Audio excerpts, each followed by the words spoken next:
adjusted base data sets, base expenditures, projected rates, and then the certification process. So, I'll go back to my question. How many of you have looked at the cert letters in the past? I think it was Thomas. And yep, so we got 2 people who have looked at it, okay? All of this stuff happens 1 through 4 before the cert letter happens. That process you need to be a player in. You need to participate in. Because it's the only way the rates are truly going to be actuarially sound. Okay, so here are all the steps, and I'm going to go through each one piece by piece. Raw base data sets, adjusted, base expenditures, projected, and the certification. Okay? We talked a little bit about what encounters were. That's a very typical data set that states use. So, are there any of you who receive capitation or some form of global or episodic payment as part of your reimbursement? Okay, I see a couple hands.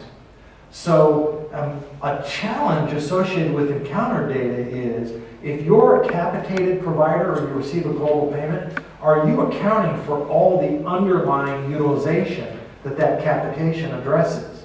If you're not providing that data to the state, how do they know that that utilization exists?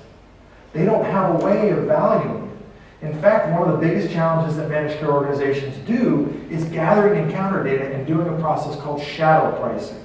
Because encounter data typically is not edited for a dollar amount or a price. All you're looking at is the utilization, but you got to value it somehow. And so that's one of the challenges, right? So that's encounter data. Then there's manual payments data. In some states, there's a ton of money that flows through the system outside of the traditional MMIS. It's not as prevalent in the DD community, in the frail elderly community, and the physically disabled community. But in traditional acute care, think about how much money is paid to hospitals outside of claims-based reimbursement. That's a really big dollar amount. Now, you say to yourself, why is Steve talking about acute care? We're here talking about family care. Well, if I'm a managed care organization in Wisconsin and I'm shorted on my acute care dollars, where am I going to make up that money? There's only so many pieces of the pie. And so while you think all I need to focus on is my little corner of the world, in fact, all of this is interrelated. So you need to know what's going on with the entire rate development methodology. That's why I gave you this on a broad perspective as opposed to narrowly just focusing on developmentally disabled services. Okay? Fee-for-service data and then financial data.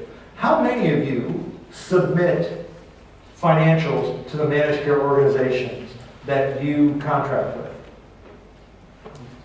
Okay? Did any of you submit those financials to the state? So let's just say hypothetically that you were dealing with a managed care organization that decided to cut your reimbursement. I'm just going to use round numbers because it makes the math easy for me. From $100 an hour to $50 an hour.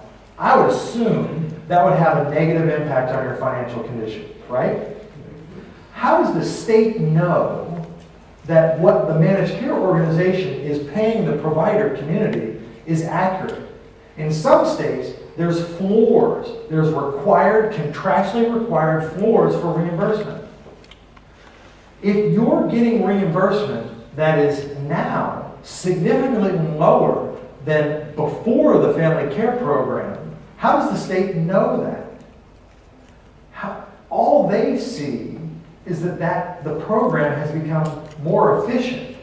If all you're doing is making up for that shortfall by fundraising and bake sales and grants and those kind of things, from the state's perspective, I've been successful. I've done exactly what I needed to do. If you don't give them the information to tell them, and occasionally I swear and use inappropriate language, since we're being videotaped, I will clean up my language. But if you're getting screwed, If no one knows that you're getting screwed, are you really getting screwed? Okay?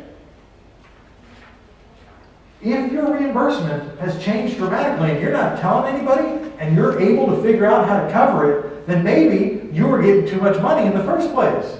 And if you want to stand up and lynch me for that statement, then you need to be the one who's standing up and saying to the state, you know what? Enough is enough. We can't keep doing this.